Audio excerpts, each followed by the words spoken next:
प्रशासन की बड़ी लापरवाही सामने आई है। यहां जुगाड़ गाड़ी से मुख्य सचिवालय में वित्त विभाग के अहम दस्तावेज ढोए जा रहे हैं। तस्वीरों को आपको दिखाएंगे कैसे वित्त विभाग के प्रमुख फाइलों को यूं ही दूसरी जगह पर ले जाया जा रहा है। फाइलों की सुरक्षा के लिए कोई विशेष इंतजाम नहीं है।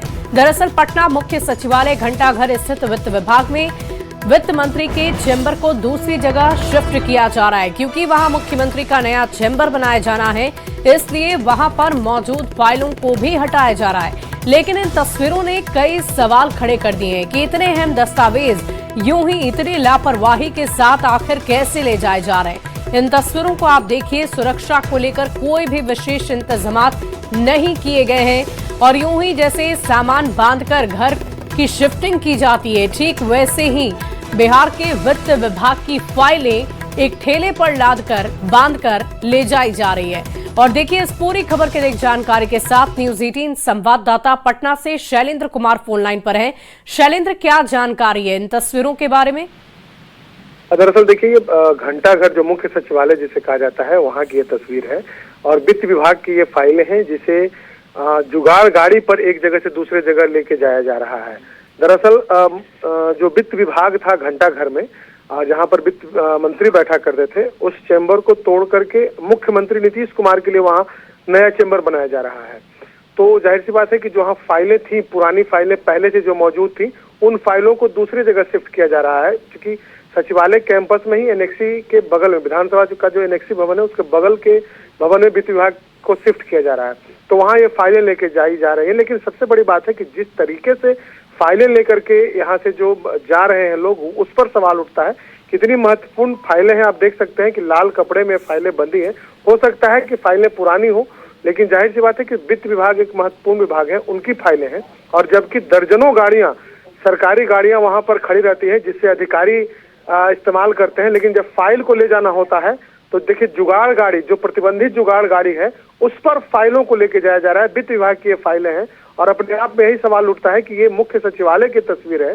जिस मुख्य सचिवालय में आमतौर पर लोग जाते नहीं है, वहाँ प्रतिबंधित जो ठेला गाड़ी, जुगाड़ गाड़ी जो है, उससे फाइलों को ढोया जा रहा है। जी वाकई शैलेंद्र, एक बड़ी लापरवाही की तस्वीर है ये, और इसीलिए हम भी इस पर चर्चा कर रहे हैं। बहुत बहुत शुक्रिया शैलेंद्र हमारे साथ जुड़ने के लिए, तमाम जानकारी के लिए।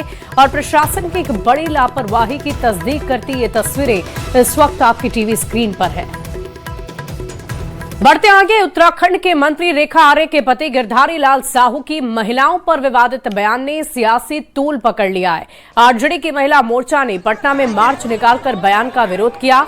आरजेडी की महिला कार्यकर्ताओं ने इनकम टैक्स गोलंबर तक मार्च निकालते हुए बीजेपी पर हमला बोला और गिरधारी लालू साहू का पुतला फूंका है। जायजा लिया है हमारे न्यूज 18 संवाददाता रवि नारायण। उत्तराखंड के जो मंत्री हैं रेखा आर्य, उनके पति के द्वारा जो बातें कही गई कि बिहार में 15 से 20 हजार रुपए में एक मिलती हैं जो महिलाएं, उसे लेकर के देखिए आरजेडी के जो महिला मोर्चा है वो मार्च निकाली है और ये पुतला दहन करने के लिए यहाँ से निकली है। आरजेडी कार्यालय से लेकर और इनकम टैक्स गोलंबर तक ये एक मार्च निकाला जा रहा है। और सबसे खिलाफ ये कि बिहार के महिलाओं को ये कैसे कहा जा सकता है कि वो खरीदा जा सकता है।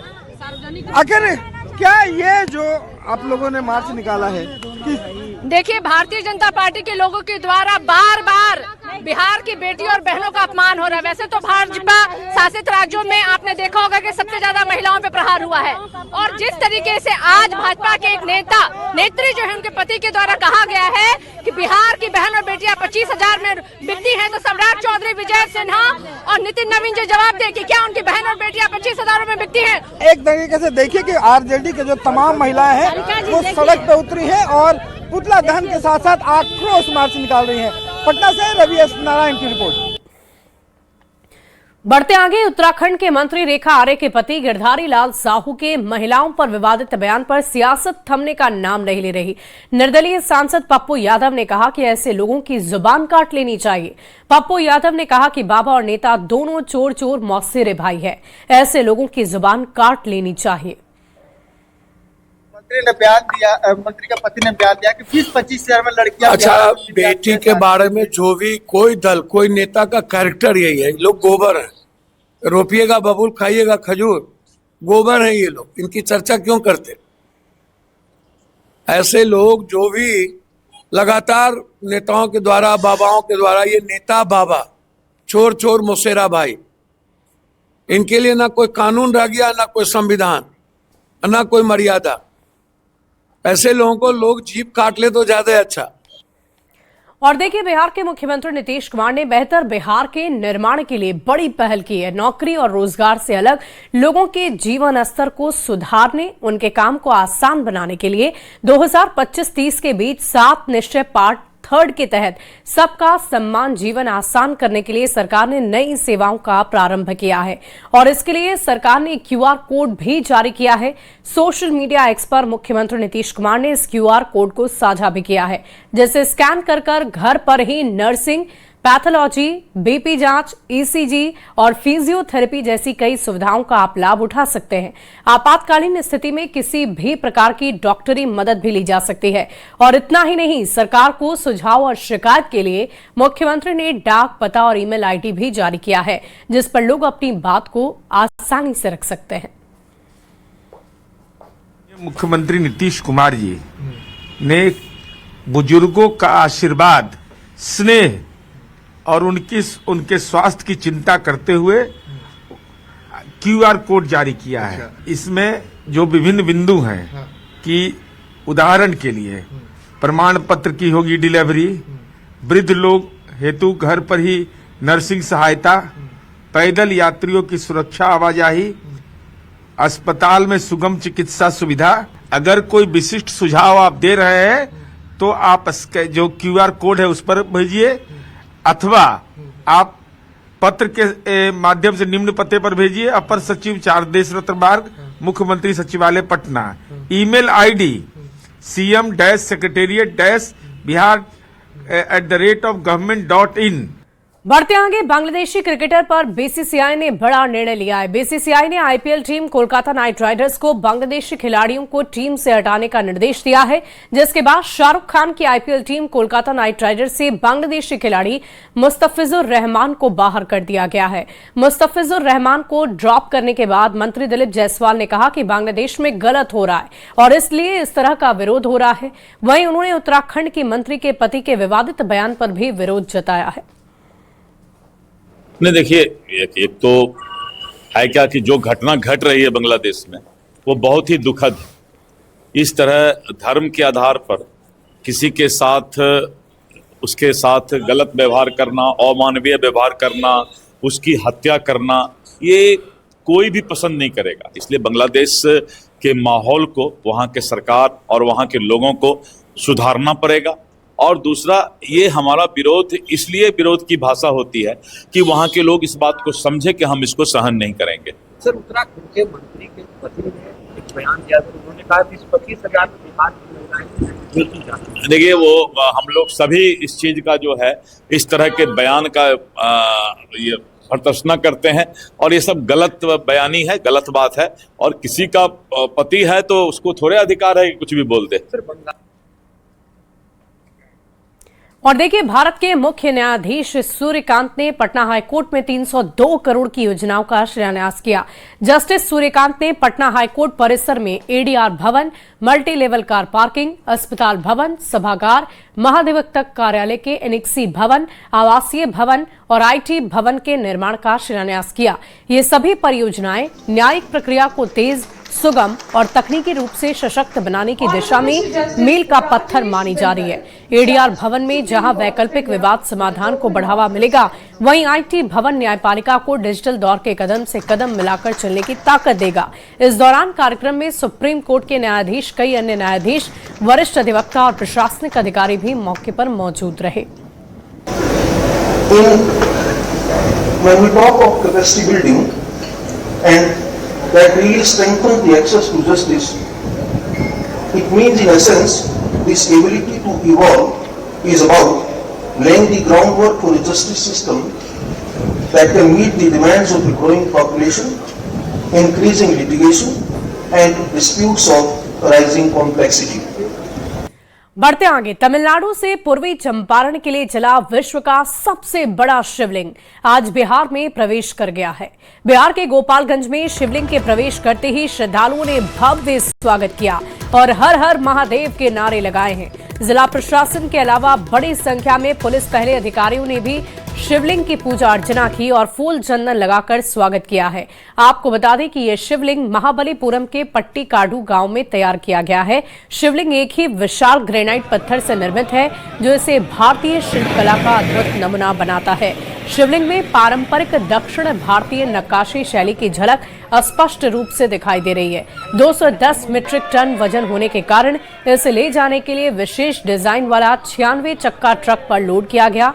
गोपालगंज की यात्रा करीबन 48 से 50 घंटे में पूरी कर पूर्वी चंपारण में शिवलिंग प्रवेश करेगा। गोपालगंज में जगह जगह लोग शिवलिंग का स्वागत और पूजा अर्चना के लिए खड़े हुए हैं।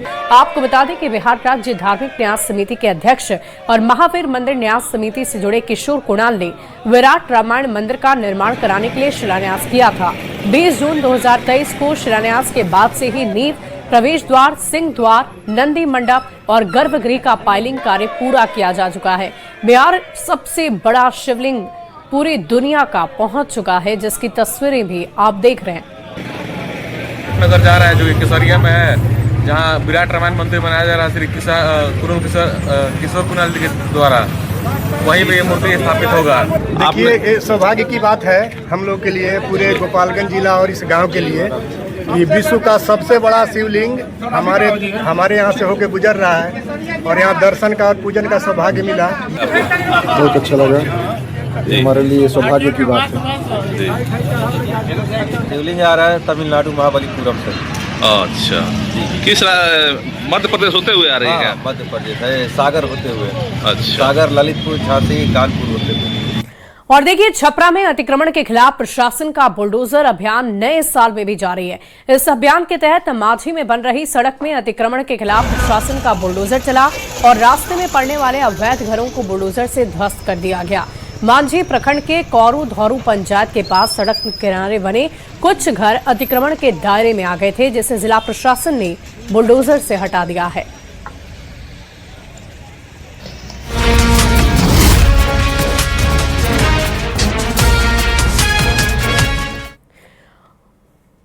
और आइए बात करते हैं लॉ एंड ऑर्डर की। मुजफ्फरपुर से एक बड़ी खबर आ रही है, जहां घूसखोर अधिकारी गिरफ्तार हुए। जिला कृषि पदाधिकारी सुधीर कुमार गिरफ्तार हुए। 19,000 रुपए घूस लेते गिरफ्तार किया गया है। निगरानी की टीम के हत्थे चढ़े हैं सुधीर कुमार। पटना लेकर गई है निगरानी की टीम। जिले का सबसे बड़ा कृषि अधिकारी गिरफ्तार हो गया है। संविदा कर्मी को रिन्यूअल करने के लिए घूस की मांग की थी। 2 लाख रुपए घूस मांगा था। 1,81,000 रुपए घूस दिया भी गया था। बाकी का 19,000 रुपए दिया जा रहा था। कर्मचारी संतोष कुमार से घूस ले रहा था। तो ये बड़ी खबर आपको बता रहे हैं इस वक्त की। मांग किया गया था, जिसमें 1,80,81,000 रुपया ये स्कूटी बेचकर लोन लेकर कुछ पत्नी का जो गहना भी था वो भी बंधक इन्होंने रख के इनको दे दिया। 19,000 रुपया देने की बात थी, तो उसके बावजूद भी उन्होंने नहीं मांगा। जो 19,000 रुपया देने गए थे, जिसमें इन्होंने धराया, विजिलेंस से धराए हैं आज के डेट में। ये 11 दिसंबर को निगरानी में शिकायत दर्ज कराई थी। शिकायत का सत्यापन निगरानी द्वारा किया गया। उसके उपरांत थाना कांड संख्या 3/2026 दर्ज किया गया और उसकी लगातार कार्रवाई करते हुए आज जिला कृषि पदाधिकारी श्री सुधीर कुमार को रंगे हाथ उनके किराए के आवास पर चर्च रोड के पास जो गली नंबर 6 में उनका जो किराए का आवास है, वो उन पे रिश्वत लेते हुए आज उनको रंगे हाथ गिरफ्तार किया गया। और इस बीच वंदे भारत स्लीपर ट्रेन तैयार है, नई दिल्ली रेलवे स्टेशन पर पहुंची है और ये ट्रेन कोलकाता से गुवाहाटी के बीच दौड़ेगी। संभावना है कि पीएम मोदी इसका उद्घाटन 17 या 18 जनवरी को कर सकते हैं और इसे हरी झंडी दिखा सकते हैं। ये semi high speed train 180 kilometre प्रति घंटे की रफ्तार तक जा सकती है। कुल 16 कोच वाली इस ट्रेन में 11 third AC, 4 second AC, 1 first AC coach होंगे, जिसमें कुल 823 यात्री सफर कर सकेंगे।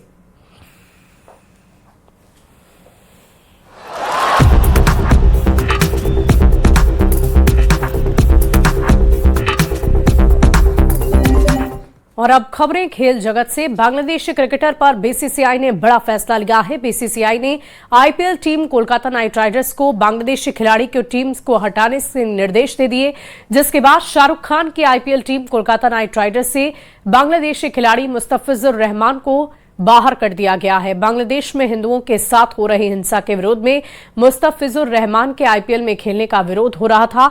बीसीसीआई सचिव ने कहा कि बीसीसीआई ने कोलकाता नाइट राइडर्स को बांग्लादेशी खिलाड़ी मुस्तफिजुर रहमान को टीम से रिलीज करने के निर्देश दिए थे। Which is going on all across.